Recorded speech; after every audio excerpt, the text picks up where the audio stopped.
Okay, this is one that I have drawn out. This is what it would look like before we started doing the actual feathers. You can see we've got the corners marked. Now I'm going to go ahead and do some feathers just to help you. I'm not sure exactly where you're going to be able to see me best here, but I'm going to go ahead and go all the way out to the edge of my line here. Just start at the bottom and start at the bottom and come up. And you can put as much of a curve on there as you want. Just I'm going to go ahead and draw a line here in the middle, and I'll show you some things that you don't want. Again, you don't want feathers that stick straight out, and you want to make sure that you have a little bit of a curve right here so that it comes down at the base near the spine. It's much narrower than it is at the outer part of the feather. So you'll just keep drawing those feathers until you're comfortable doing that, okay? And then when you get up to the curve, you can make your curve as gentle or as steep as you want it to be. The steeper that you make it, the more curvy your feathers are going to be. The more gentle you make it, the less curve you're going to have to your feathers. And of course, like in here, there will be some shorter feathers, where on the opposite side they're going to be longer. Now I find that makes it easier because things are not having to be perfect. The less curve that you have, the more symmetrical your feathers are going to be, and that's just going to make it a little bit harder to have them look close to perfect, okay?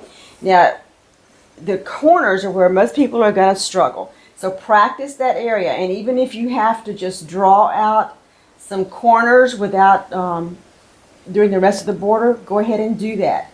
And if you get to a spot, if you find that getting into these corners is just too difficult, then go ahead and make the feathers like you would normally make them on your border. And then when you get out to this point, just do something like this. And then your feathers can pick up from there. Okay, that might make it a little bit easier than trying to keep your feathers all going the same direction. Now, when you're coming this way, these inside curves can be difficult.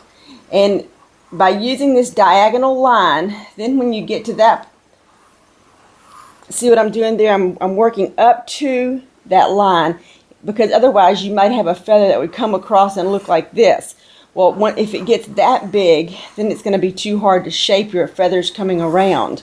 So as you're coming into your diagonal line, this line right here, start shaping your feathers up to that line.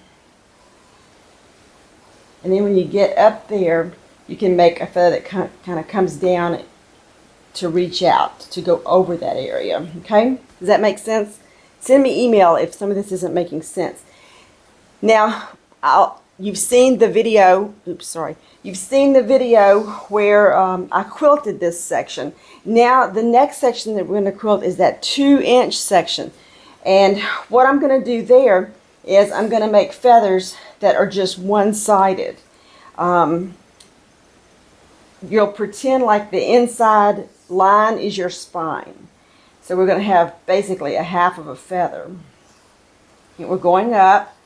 See what we're doing here? We're filling in that whole border with just one side. And again, I have my diagonal line right there. Now at this point, if you're not real sure that you can turn that curve with a good, nice feather, we'll get to that corner over here. You're coming up. And when you get there, just do your little loopy thing. And then come on down and keep going. Okay? That's what we're going to do today. But keep on practicing those feathers until you get what you want. Now, if you have a big feather that you need to make, you can come back in and do something like this. If you're feeling like your feather is too fat and puffy, just come back in with a little stem like in the middle of it. Do you see what I'm doing there?